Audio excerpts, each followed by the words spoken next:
Bueno, este es el coloquio número 6, bienvenidos. Hoy día tenemos al doctor Héctor Moreno Barrera, académico del Departamento de Matemáticas, con cálculo ultramétrico sobre un cuerpo K con una evaluación de rango infinito.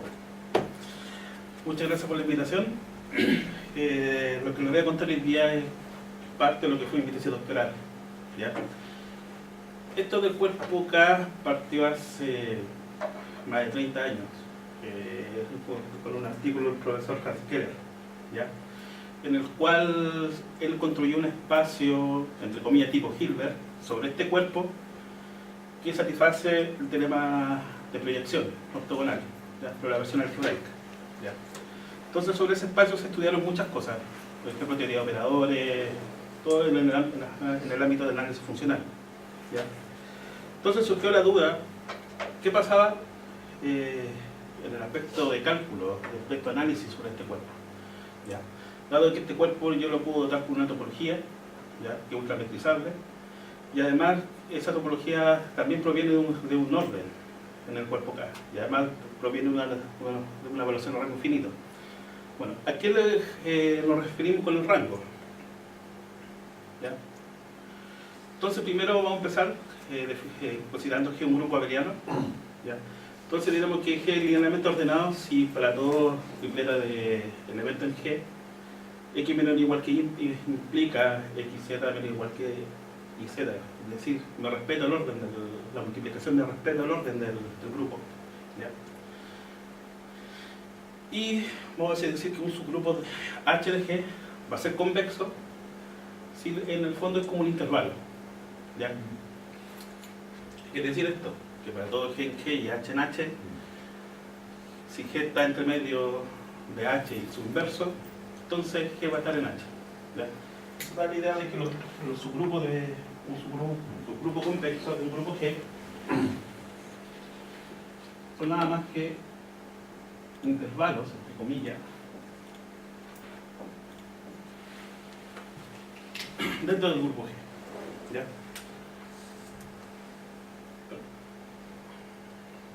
¿Ya?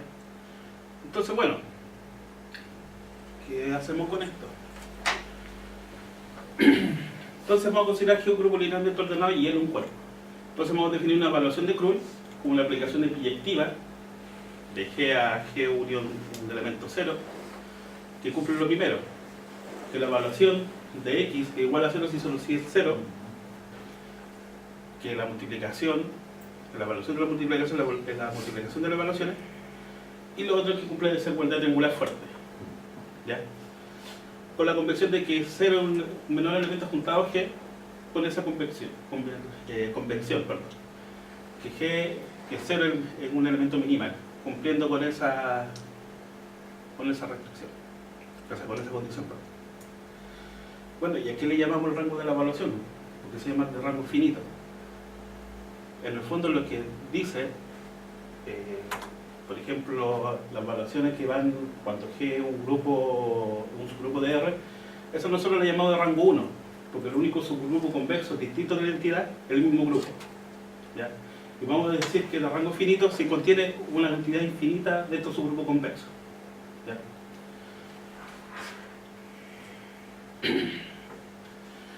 Entonces, una vez, después de este ámbito un poco más general, vamos a empezar a hablar de lo que es el cuerpo K.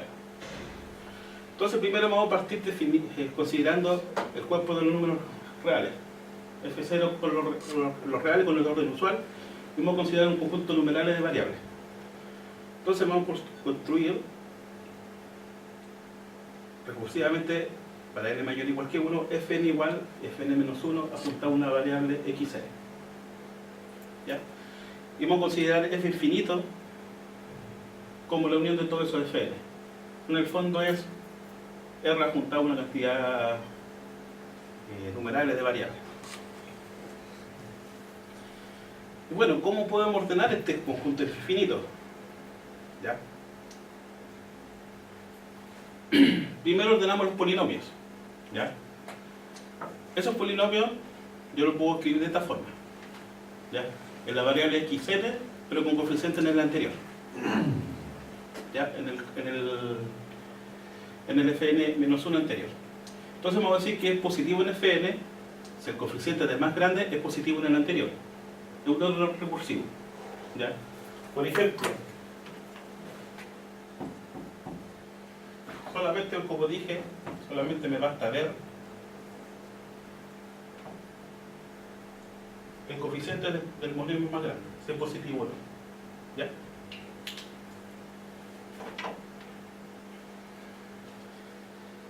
Entonces, ¿cómo ahora puedo ordenar un cociente de polinomio? Entonces vamos a decir que un cociente de polinomio es positivo, tal que P de xn y Q de xn estén en ese anillo de polinomio, y obviamente el denominador distinto a cero, digo que va a ser positivo si solo si la multiplicación es mayor o distinto que cero. ¿Ya? Entonces, bueno, a este f infinito yo le puedo definir una evaluación de este rango infinito, le puedo definir una ultramétrica, y bueno, y tenemos un orden.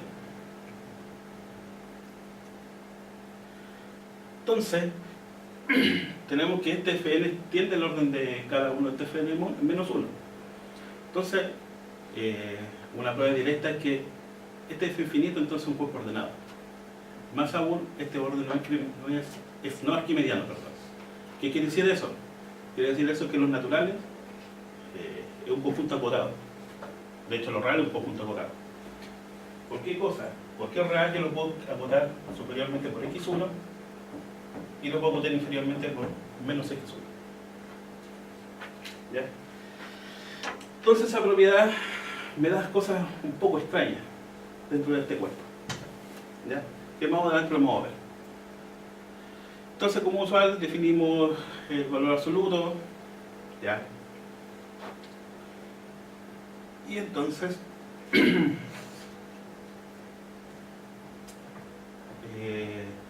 tenemos que este f infinito es un cuerpo ordenado. Entonces a este f infinito le vamos a definir una evaluación no arquimediana. Entonces primero lo que se hace es definir el grupo de valores, o sea, el conjunto de llegada de mi evaluación, de la siguiente forma. Entonces para cada i vamos a considerar G sub i un grupo cíclico generado por un elemento G sub i mayor que 1. Y lo vamos a considerar este subgrupo cíclico con el orden usual de R. ¿Ya? Entonces vamos a definir gamma como estas tuplas de G sub i elevado a ni, de modo que el soporte es finito, o sea que tiene una cantidad finita de componentes que no son unos. ¿Ya? Entonces, bueno, ahora definimos tenemos que G es un grupo ordenado con la operación componente a componente y con el orden y ordenado con el orden antiléxico gráfico. ¿Qué quiere decir eso? Quiere decir que, por ejemplo,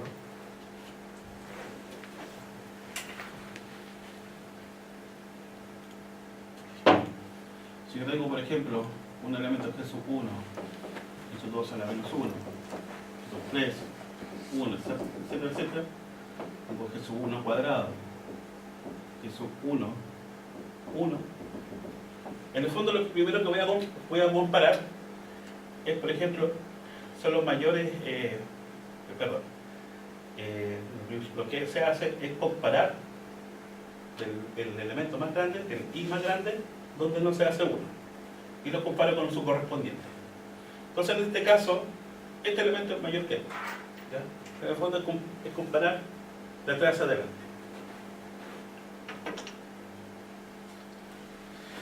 Bueno, y la entidad es el elemento que tiene todas sus tuplas 1. Entonces ahora podemos definir una evaluación de f finito a gamma unión 0 como la única evaluación que satisface lo siguiente: que la evaluación restringida a lo real es la trivial. ¿Qué quiere decir eso? Que yo defino b de un elemento de un real, va a ser 1 si es distinto de 0, y si es 0 va a valer 0. Y como la evaluación de cada variable lo defino como unos en todas las tuplas menos la enésima coordenada, donde va a valer g. el generador del subgrupo cíclico que habíamos dicho. Y ese elemento se le llama G-gorro de G-gorro N. Bueno, y ese ser es un elemento minimal que cumple esa condición, que la multiplicación por 0 es 0. Bueno, tenemos tenemos un orden, tenemos una evaluación dentro de ese cuerpo F infinito y le podemos definir una ultramétrica. Entonces primero definimos esta phi de x como 2 al menos el mínimo de m, de modo que x sea mayor o igual que 1 sobre xm. O sea, lo único que dice es como 1 sobre x1, por ejemplo, 1 sobre x2, perdón.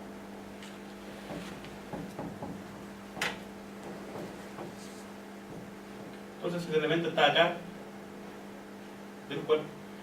Entonces, en este caso, es 2 a la menos 3.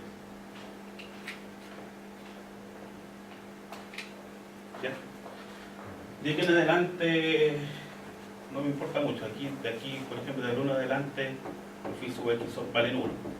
Entonces, para efectos de la teoría, no me importa mucho.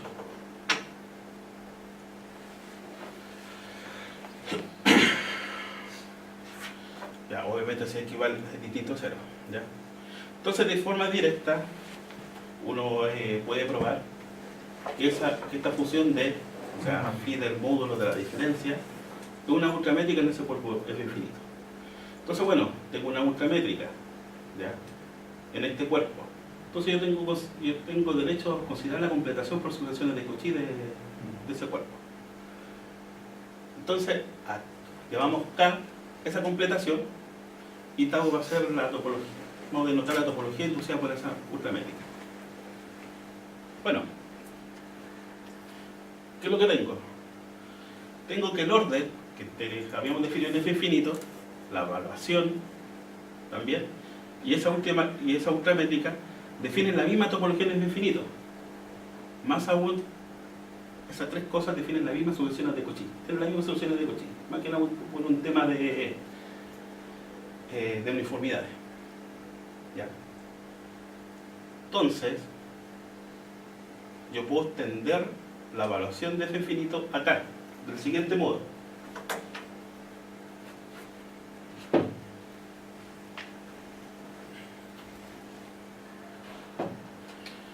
Si A es distinto de 0, en K, yo lo puedo aproximar por un límite de elementos en el infinito. Entonces la gracia es que va a cumplir lo siguiente, esta sucesión. Va a cumplir lo siguiente, que va a existir un n suficientemente grande en los naturales, de modo que justamente la evaluación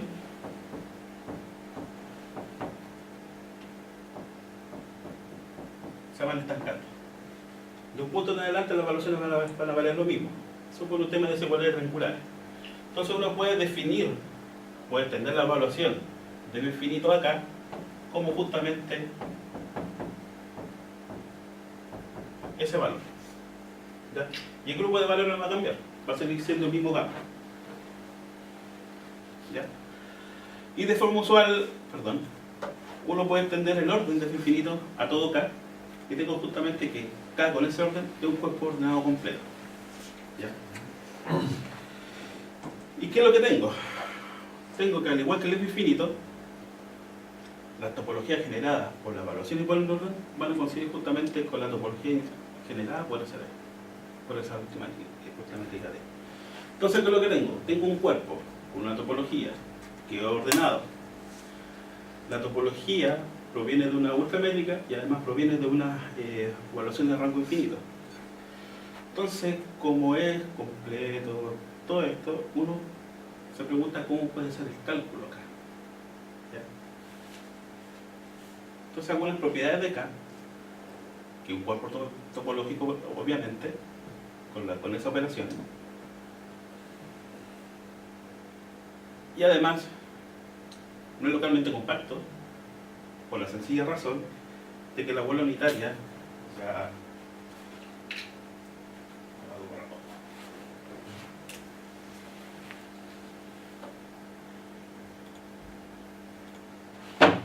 localmente compacto por la sencilla razón que la teoría bueno demuestra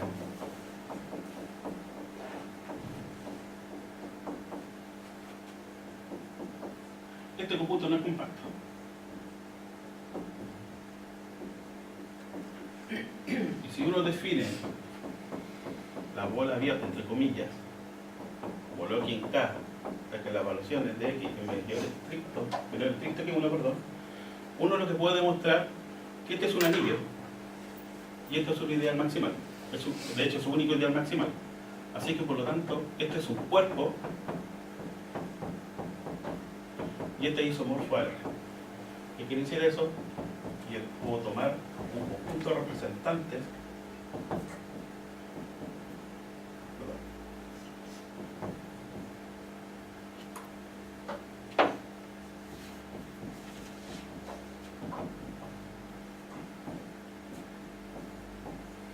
Entonces esta bola, en el fondo lo que yo puedo hacer con esto es cubrir esa bola.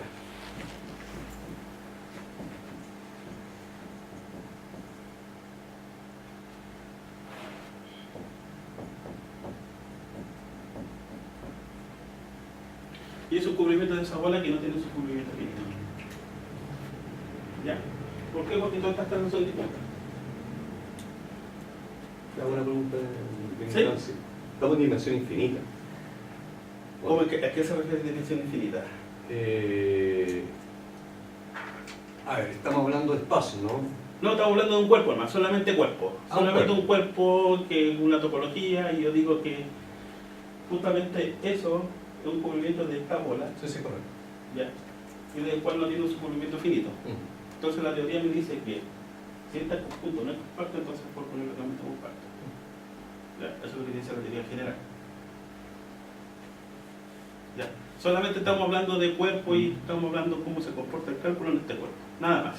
Entonces nos olvidamos un poco de los espacios de la análisis funcional, solamente estamos viendo lo que yo me... Desde el punto de vista algebraico. claro, solamente el punto de vista algebraico y analítico. Ya. ¿Ya? Entonces vemos que esta cosa no es localmente compacto, no es separable, porque es un conjunto discreto dentro de este cuerpo. La topología es cero dimensional. Y como dije, bueno, y además la topología está generada por eso abierta. ¿Ya? Y lo otro que cada uno de estos conjuntos, cada una de estas bolas, son abiertos y cerrados a la vez. Eso más que nada por el asunto de la desigualdad angular fuerte. Clover, se llaman. Usted está con ataque. Así se le dice. Clover. ¿Ya? Bueno, lo que decía delante, que esta bola, la bola unitaria es un anillo local, cuyo ideal maximal es la bola abierta, así que por lo tanto ese cociente es un cuerpo. Se denomina el cuerpo residual con respecto al grupo convexo identidad. Hay muchos más, ¿ya? Pero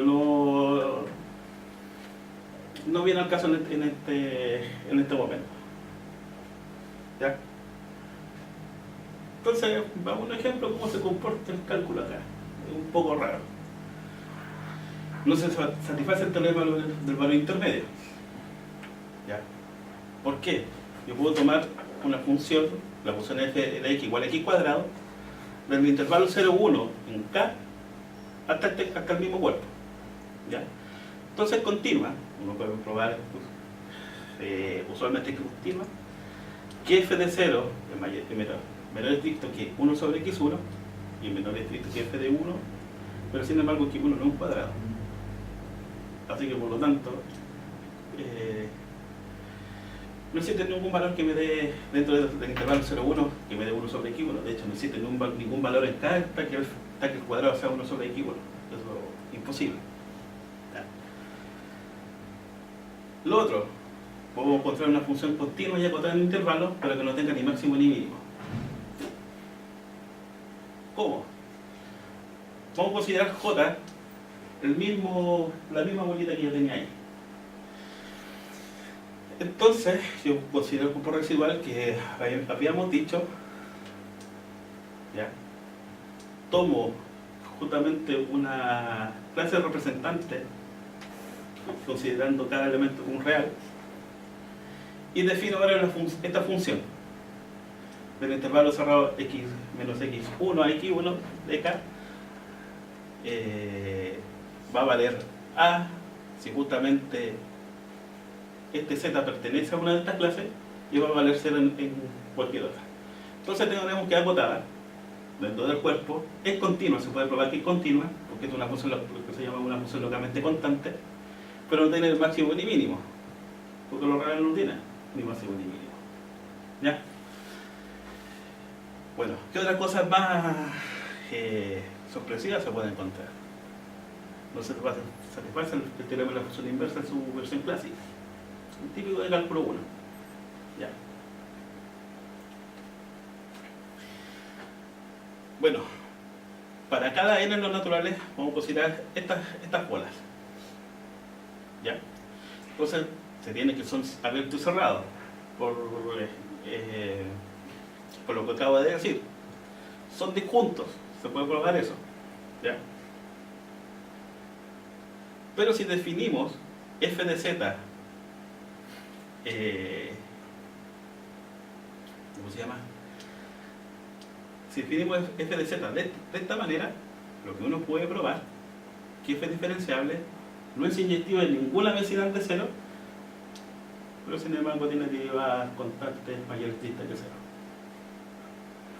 Está con la tecla, ¿sabes? ¿En qué mundo está? Es un mundo raro. No, dale. Ya. Bueno, ¿qué otra cosa no tengo? Tenemos la función implícita en su versión clásica. Si considero f de xy, bueno, tomo esta misma f, perdón, de este ejemplo anterior, puedo definir una función de dos variables, f de xy como f de y menos x. Entonces, lo que se cumple es que f de 0 es 0, es 0, que las derivadas parciales son distintas de 0, y son continuas, obviamente, que la derivada parcial con respecto a y en 0 es 1 distinta de 0, pero sin embargo, si uno supone que existen vecinales de u y b de 0, una aplicación h que me satisface la hipótesis, el teorema de la función inversa, esa implícita, perdón. Entonces uno puede decir, para n suficientemente grande, que estos elementos están cerca del 0. De hecho, estos elementos, si uno tiene n bien definido, estos tienden a 0. Pero sin embargo, tengo lo siguiente. Tengo que si tomo x igual a este elemento, esto va a ser igual a la imagen de y, tomando y 1 esto, y va a ser igual a f de esta cosa. Entonces tenemos que esta condición, lo que implica que justamente mi aplicación h de teorema de función implícita funciona. Bueno, con todos estos problemas que tuve en un principio, se puede arreglar, se puede hacer alguna diferencia marcada con respecto al caso real. ¿Ya? Entonces, agregándole condiciones un poquito más fuertes, voy a poder probar todas estas cosas. Entonces, primero lo que vamos a empezar con funciones analíticas en este cuerpo. ¿Ya? Entonces, primero vamos a hablar de serie de potencia. ¿Ya? Entonces, de la forma usual, definimos la serie de potencia como el límite de la sucesión de estos polinomios. ¿Ya? Y como usual, consideramos la misma definición de la región de convergencia de una serie de potencia. ¿Ya? Entonces, lo que se prueba que una serie de potencia de esta forma va a converger sí, solo si el término, estos coeficientes tienden a 0. Eso es más que nada por la desigualdad triangular fuerte, nada más que por eso, no tiene nada que ver la estructura del subgrupo convexo. Bueno, ¿qué me da? ¿Qué color me da?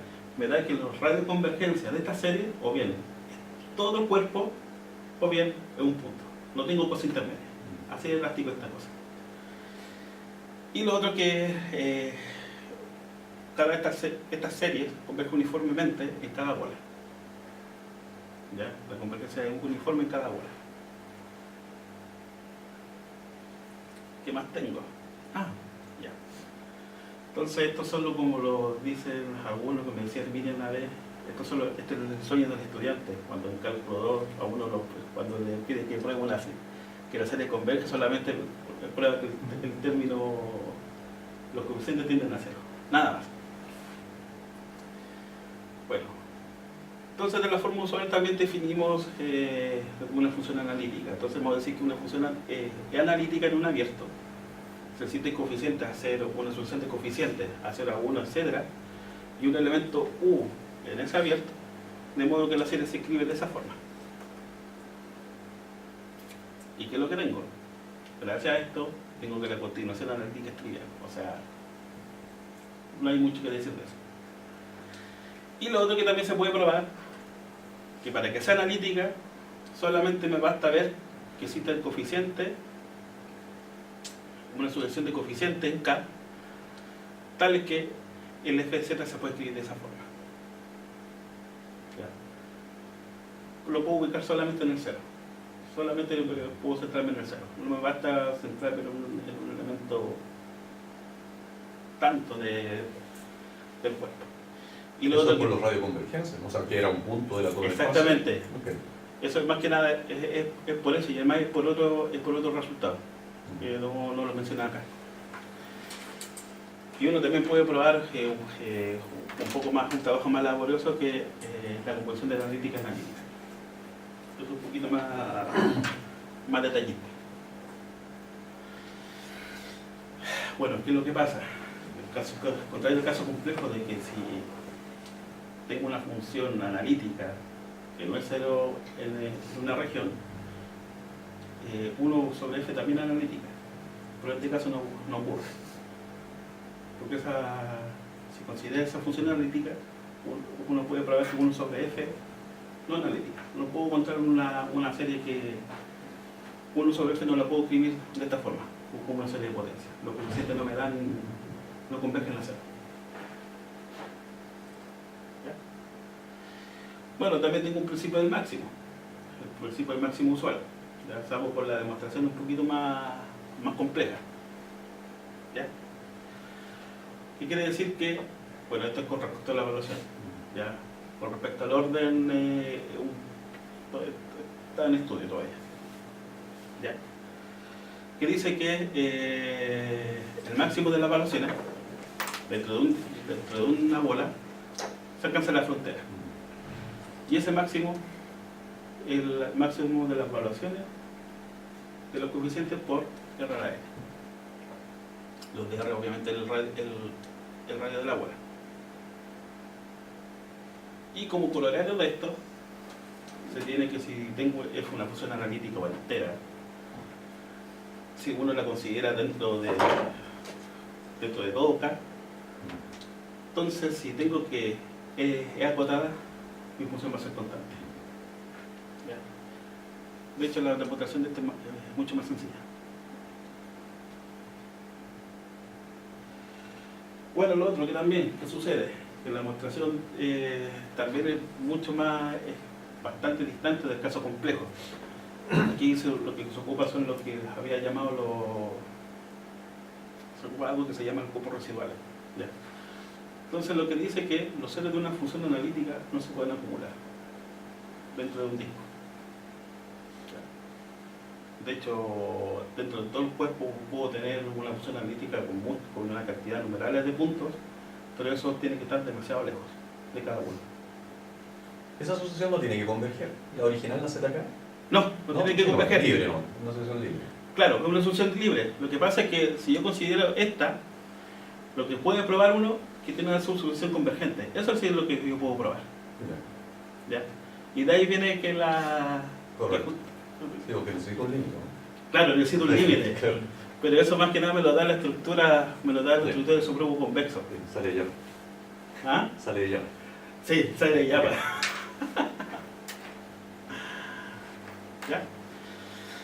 Entonces, bueno, eso es como el panorama general que hay dentro de mi función analítica. Un poco estoy entre los parámetros normales y estoy dentro de las cosas fuera de lo común. ¿Ya?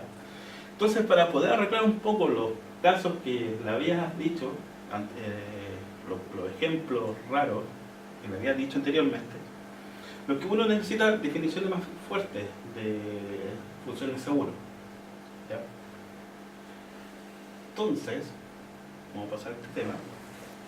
Entonces vamos a decir que una función es continuamente diferenciable en un punto A para un subconjunto X sin punto aislado. Si para acá decirlo epsilon, perdón, vaya estricto que 0 existe un delta, de modo que se me cumple eso. Es un poquito más fuerte que la... De hecho, en el caso clásico, la definición usual coincide con esto. ¿Ya? Eso me queda por el teorema de valor medio. ¿Ya? Entonces vamos a decir que f es continuamente diferenciable si lo es cada punto, y en ese caso diremos que f es seguro en x. Entonces, bueno. Entonces, si tiene estas tres proposiciones que son equivalentes, que f es continuamente diferenciable en x, que esta función phi1 f de xy igual al coeficiente de diferencia, se puede extender una función continua phi1 barra de f, sobre todo en x cruz x. Y lo otro que va a ser tiene una función continua r de x cruz x acá, para que se cumpla eso, como Taylor de grado 1. Bien. Entonces, bueno. Entonces, dado que este espacio es ultrapetizable, tenemos punto fijo de Banach. Tenemos todos los teoremas clásicos de análisis real. Pero sin embargo hay cosas que no tenemos. Esto es como demasiado raro. Sin embargo, el teorema de punto fijo Banach nos va a ser muy útil. Y además nos va a ser muy útil el juego que hay entre la evaluación, el orden y la ultramétrica. ¿Ya? Entonces ese juego que hay entre esas tres cosas, más el teorema de punto fijo Banach, lo van a ayudar para, primero, demostrar un teorema de invertibilidad para funciones seguras. Entonces, ¿qué es lo que dice? Si hay que un conjunto sin punto aislado y una función f es una función definida sobre una velocidad de a en x, entonces, si tenemos que f es C1 en el sentido que le definí en a, y si la derivada con respecto la derivada en ese punto es distinta de 0, luego para algún r en el grupo de valores de la evaluación, tenemos que esa restricción es inyectiva y además la inversa es seguro, y la derivada de su inversa en el conjunto de llegada es 1 sobre f' de a. La demostración de este teorema es súper técnica. ¿Ya? Como les dije, se ocupa el teorema punto fijo Banach. En el fondo lo que se prueba es que cierta función tiene un punto fijo, pero que además se juega mucho en la conexión que hay entre la evaluación y el orden y la ultramétrica. Hay una conexión entre las tres. ¿Ya? Y lo otro que también, sin necesidad del teorema de la función inversa, nosotros podemos demostrar el teorema de la función implícita en este caso. ¿Ya? Pero aquí la condición es mucho más fuerte, es demasiado más fuerte. Entonces, ¿qué es lo que vamos a pedir? Si tengo una función de K2 en K continua y un punto x0 y y0 en K2, y si se cumple pi medio que f de x0 que f en ese punto vale 0 y que la derivada parcial con respecto a y en ese punto es distinta de 0. 2. Que esta función g es definida de esta manera, la puedo extender a una función continua de K3 en K. 3. Que esta función h definida de esta manera ahora, cambiando ahora, en vez de jugar con esta variable, vamos a jugar con esa. Entonces lo que tenemos es que existen vecindades u y en vez de x0 e y0, 0, y una única función phi que es C1 que me satisface eso. La demostración de este teorema es bastante larga. No quise colocar ni siquiera ningún esbozo porque lo que primero se prueba que para probar esto, primero se prueba que este espacio es completo. ¿Ya? Y no es trivial probarlo. No es para nada trivial. ¿Ya? Entonces lo que se hace es justamente probar que este espacio completo, que este espacio también bajo una norma es completo y además es ultrametrizable en la topología, bajo esa norma. Entonces lo que se hace ahora es ocupar el mismo teorema de punto fijo de Banach, pero en vez de caso de K, el caso de este espacio de funciones. ¿Ya? Eso es una cosa demasiado extensa. G y H son prácticamente lo mismo. Si tú arriba cambias F, si además le agregas que F con respecto a I de 0, 0 diferente de 0, tienes las dos implícitas por lado y lado, ¿no? Claro, claro, exactamente eso. Porque la condición G y H valdría para las dos si tuvieras en la hipótesis 1 la otra ¿Cómo? que la G y la H, ¿Ya? indistintamente yo la puedo usar para despejar I en función de X o X en función de Y, salvo por la hipótesis de 1, ¿no? Claro, claro, salvo por la hipótesis de 1, claro. Pero necesito estas dos cosas para justamente probar que, bueno, uno puede probar que existe esa función, pero lo más fuerte es probar que justamente esa función se hace 1. Entonces, para probar que esa función es C1, necesito esta y necesito esa condición. Okay. Más que nada para demostrar, no quería decirlo, es para demostrar que justamente las topologías generadas por la norma y por la ultramétrica que yo definí en el artículo original son iguales. Entonces, más que nada por eso necesito esas dos condiciones. ¿Ya? Es para justamente probar que esa función que pillé sea C1. ¿Ya? Uno la puede pillar, es súper fácil pillarla, pero demostrar que es C1, eso es lo más complejo. ¿Ya? Entonces, ¿qué más le iba a hablar? Bueno, como les dije, este es como un bozo general de lo que hice en mi tesis doctoral. ¿Ya? Entonces, si uno tiene funciones C1, también se puede preguntar qué son las funciones Cn. Entonces, esta cosa es bastante engorrosa de definirla. De hecho, los cálculos son enormes. ¿Ya?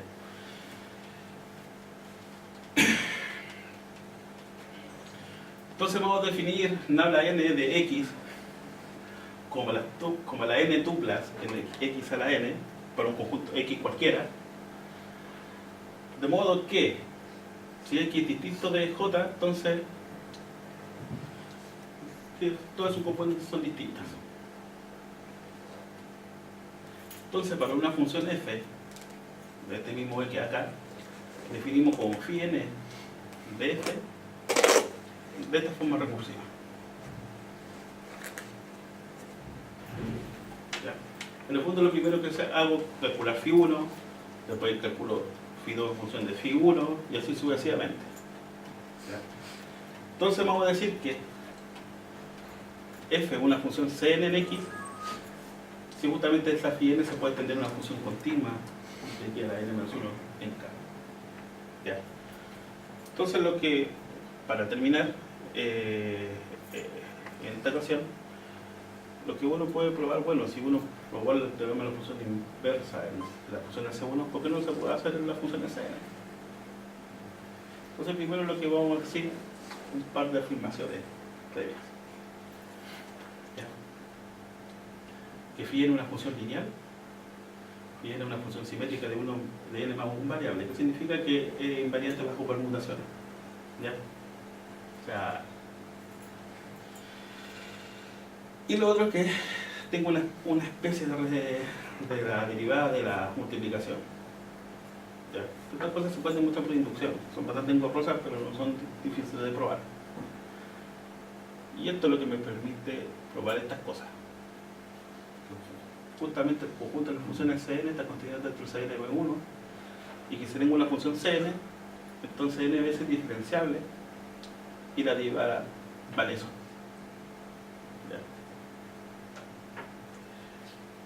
Bueno, y para terminar, vamos a considerar este conjunto de funciones.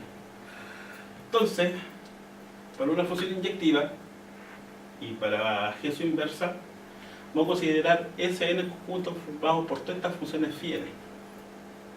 ¿Ya? Y por todas estas. Phi n en el fondo como compuesta. ¿Ya? Entonces lo que tiene uno, antes de probar, si tengo una función inyectiva y G su inversa, y consideramos Rn al anillo de todas esas cosas, lo que tengo es justamente el phi n lo puedo escribir como combinaciones lineales de todas estas cosas. ¿Ya? Bueno, y para terminar, lo que tengo por inducción, se puede probar que justamente para una función inyectiva se puede probar que la inversa, justamente esta inversa, también es una función CN. ¿Ya? Eso es lo que más o menos quería mostrarles a rasgos generales. ¿Ya? Hay muchas técnicas, hay muchas cosas que son cálculos un poco más engorrosos y además son cosas muy técnicas de la teoría de evaluaciones. ¿Ya? Así que eso, muchas gracias.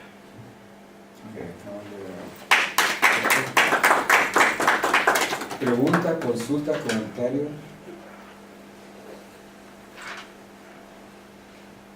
Está bonito, diferente. Bastante diferente. Sí, genial. De hecho, uno puede hacer teoría de la medida a partir de estas cosas.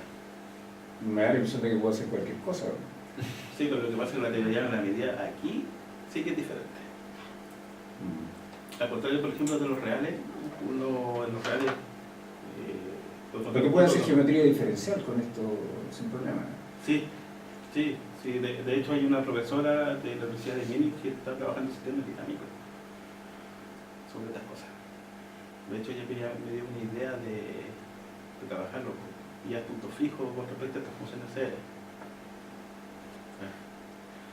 Y bueno, y hay un par de físicos que... Sí, eso te quería preguntar, una pregunta... Ya, dígame. No, pero supongo que hay alguna... no sé si esto emerge en forma abstracta, en forma natural o viene de alguna... Mira, más que nada surge de la siguiente cosa. Uno tuvieron muy en boga lo que se llama el número periódico. ¿Ya? Entonces, nunca se había hecho, por ejemplo, los números periódicos en general, todos los cuerpos que son con valoración de rango 1, o sea, que el grupo de valores es un subgrupo de R, están muy manoseados. O sea, hay muchos artículos habido por haber, todo eso. Entonces, más que nada surgió la duda, ¿qué pasa en este cuerpo? Como se había estudiado mucho la teoría de operadores sobre un espacio construido sobre este cuerpo, un espacio de sucesiones. Nunca se había estudiado el cuerpo así de forma algebraica, de forma de campo para el cálculo. Aproveché más que nada por eso. Era como seguir las líneas del libro de profesor Vinchikov, Geometry Calculus, que habla, es como la Biblia entre comillas, de análisis PAI. Está bonito en todo caso. Me ha dejado boquiabierto. De hecho, por ejemplo,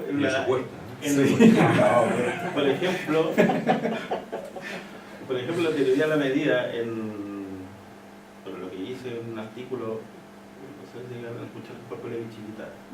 Ya. Entonces lo que hice, bueno, un par de físicos trabajaron en ese cuerpo, pero nunca se preguntaron cómo eran los no medibles. Solamente la pregunta era por qué siempre tomaban intervalos como conjuntos y no podían tomar otras cosas. Entonces lo que yo probé es que existen infinitos conjuntos no medibles. Y de hecho estas bolas, con respecto a la evaluación, son conjuntos no medibles. Y son conjuntos palpables.